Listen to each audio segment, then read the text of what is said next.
லாரூட் நாடாளுமன்ற உறுப்பினர் Datuk Seri Hamza Zainuddin எதிர்க்கட்சி தலைவர் பதவியை ராஜினாமா செய்வது தொடர்பான அதிகாரப்பூர்வ அறிவிப்பு எதுவும் தமக்கு இன்னும் வரவில்லை என்று நாடாளுமன்ற சபாநாயகர் தான்ஸ்ரீ ஜொஹாரி அப்துல் தெரிவித்துள்ளார். ஞாயிற்றுக்கிழமை பரிகாத்தான் நேஷனல் தலைவர் Datuk Seri doctor Amar Samsuri Mokhtar Hamzah இனி அந்த பதவியை வகிக்கவில்லை என்று தெரிவித்தார். அதற்கான காலி இடத்தை சபாநாயகரிடம் தெரிவிக்க அதிகாரப்பூர்வ கடிதத்தை சமர்ப்பிக்குமாறு பரிகாத்தான் பொதுச் செயலாளர் டதஸ்ரீ தக்கியுடின் ஹசானுக்கு தாம் அறிவுறுத்தியதாக அவர் மேலும் கூறினார் என்பது குறிப்பிடத்தக்கது. தலைநகரில் வீடற்றவர்களின் எண்ணிக்கை அதிகரித்து வருவதாக தெரிவிக்கப்பட்டுள்ளது.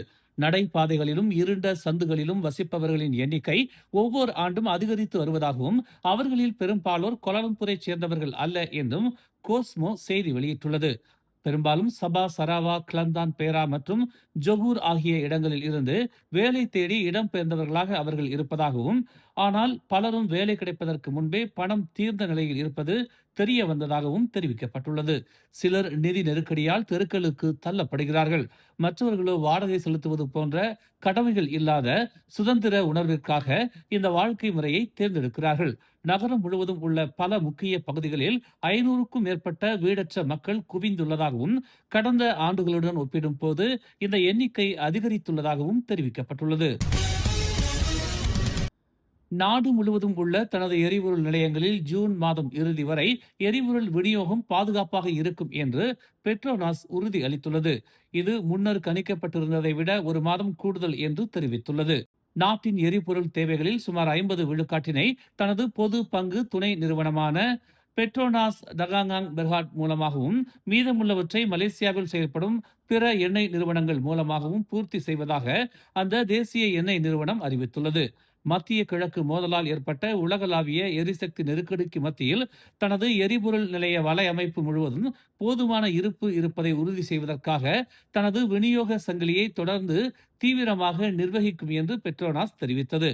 பொதுமக்கள் தங்களின் அன்றாட தேவைகளுக்கு ஏற்ப பொறுப்புடன் எரிபொருளை வாங்கவும், பதுக்கி வைப்பதையோ அல்லது பீதியுடன் வாங்குவதையோ தவிர்க்க வேண்டும் என்றும் ஊக்குவிக்கப்படுகிறார்கள்.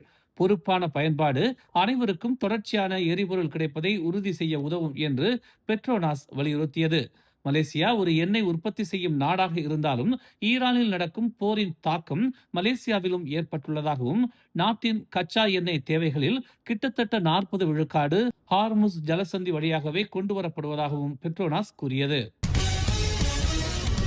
கடந்த வியாழக்கிழமை மலாக்காவின் தஞ்சோங் கிளியங்கில் நடந்த போதைப்பொருள் சோதனையின் போது பாராங்கத்தியுடன் ஆயுதம் ஏந்திய ஒரு நபர் நடத்திய தாக்குதலில் காவல்துறை அதிகாரி லார்ட்ஸ் காப்ரல் காயமடைந்தார். வியாழக்கிழமை இரவு சுமார் 9 மணி அளவில் அதிகாரிகள் ஒரு இடத்தில் சோதனை நடத்தி கொண்டிருந்த போது சந்தேக நபர் ஒருவர் பாராங்கத்தியை வீசி அவர்களை மிரட்டியதாக மலாக்கா தெங்கா காவல்துறை தலைவர் கிறிஸ்டோபர் பாட்டிட் தெரிவித்தார். சோதனையின் போது 31 வயது அந்த சந்தேக நபர் ஆக்ரோஷமாக நடந்து கொண்டார். மேலும் சம்பவ இடத்திலிருந்து தப்பிச் செல்வதற்கு முன்பு காவலர்களில் ஒருவரை தாக்கினார். இருப்பினும் சிறிது நேரத்திலேயே அவர் கைது செய்யப்பட்டார் என்று அவர் கூறினார். அந்த காவலருக்கு இடது கையில் காயங்கள் ஏற்பட்டதாக பாட்டிட் தெரிவித்தார்.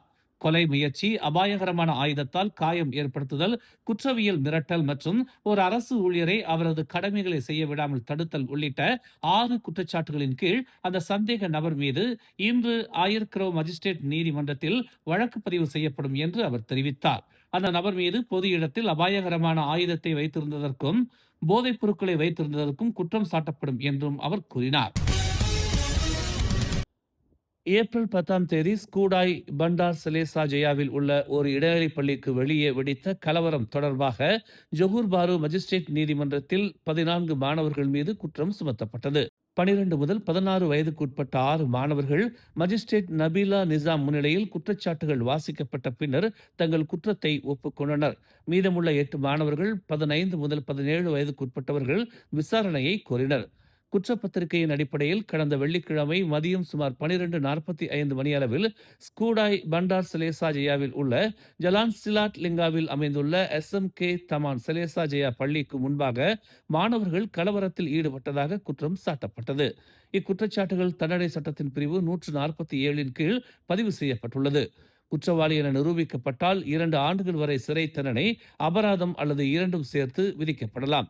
குற்றத்தை ஒப்புக்கொண்ட 6 பேருக்கு ஆவணங்களை சமர்ப்பிக்கவும், தண்டனை தீர்ப்புகளை வழங்கவும், விசாரணை கோரிய 8 பேருக்கு வழக்கறிஞரை நியமிக்கவும் நீதிமன்றம் ஏப்ரல் 29ஆம் தேதியை நிர்ணயித்துள்ளது. குற்றம் சாட்டப்பட்ட 14 பேரும் தலா 800 ரிங்கிட் பிணை தொகையில் ஒரு நபர் ஜாமீனுடன் விடுவிக்கப்பட்டனர். அதே நீதிமன்றத்தில் 36 வயதான லோகநாயகி என்ற பெண் அதே நாளில் அதே இடத்தில் நண்பகல் வாக்கில் 17 வயது மாணவருக்கு தானாக முன்வந்து காயம் ஏற்படுத்திய குற்றச்சாட்டை மறுத்துள்ளார். அவர் மீது தண்டனை சட்டத்தின் பிரிவு 323 கீழ் குற்றம் சாட்டப்பட்டது. இக்குற்றத்தில் குற்றவாளி என நிரூபிக்கப்பட்டால் ஓராண்டு வரை சிறை தண்டனை, 2000 ரிங்கிட் அபராதம் அல்லது இரண்டும் விதிக்கப்படலாம். நீதிமன்றம் 2000 ரிங்கிட் பிணை தொகையை ஒரு நபர் ஜாமீனுடன் நிர்ணயித்து வழக்கை விசாரணைக்கு குறிப்பிடுவதற்கு ஏப்ரல் 28ஆம் தேதியை நிர்ணயித்தது. மற்றொரு நீதிமன்றத்தில் லக்ஷ்மி, நீதிபதி அதீஃபா ஹசீமா வஹாப் முன்னிலையில் அதே நாளில் அதே இடத்தில் மதியம் சுமார் 12:10 மணி அளவில் 17 வயது மாணவிக்கு தானாக முன்வந்து காயம் ஏற்படுத்தியதாக கூறப்படும் குற்றவியல் சட்டத்தின் பிரிவு 323 கீழான குற்றச்சாட்டுக்கு தாம் குற்றமற்றவர் என வாதிட்டார். ஒரு நபர் ஜாமீனுடன் 2000 ரிங்கிட் பிணை தொகை நிர்ணயிக்கப்பட்டது. மேலும் மே 14ஆம் தேதி வழக்கு விசாரணைக்கு நீதிமன்றம் தேதி குறித்தது. மேலும் செய்திகளை தெரிந்து கொள்ள தமிழ் மலர் இணையதளம், தமிழ் மலர் செயலி மற்றும் மலர் டிவி யூடியூப் சேனலை வலம் வாருங்கள். எங்களோடு இணைந்திருக்க மலர் டிவியை பதிவு செய்து கொள்ளுங்கள். உறவுகள் மகிழ்ந்திட விருப்பம் மற்றும் பகிர்வு சேவையை சொடுக்கிடுங்கள்.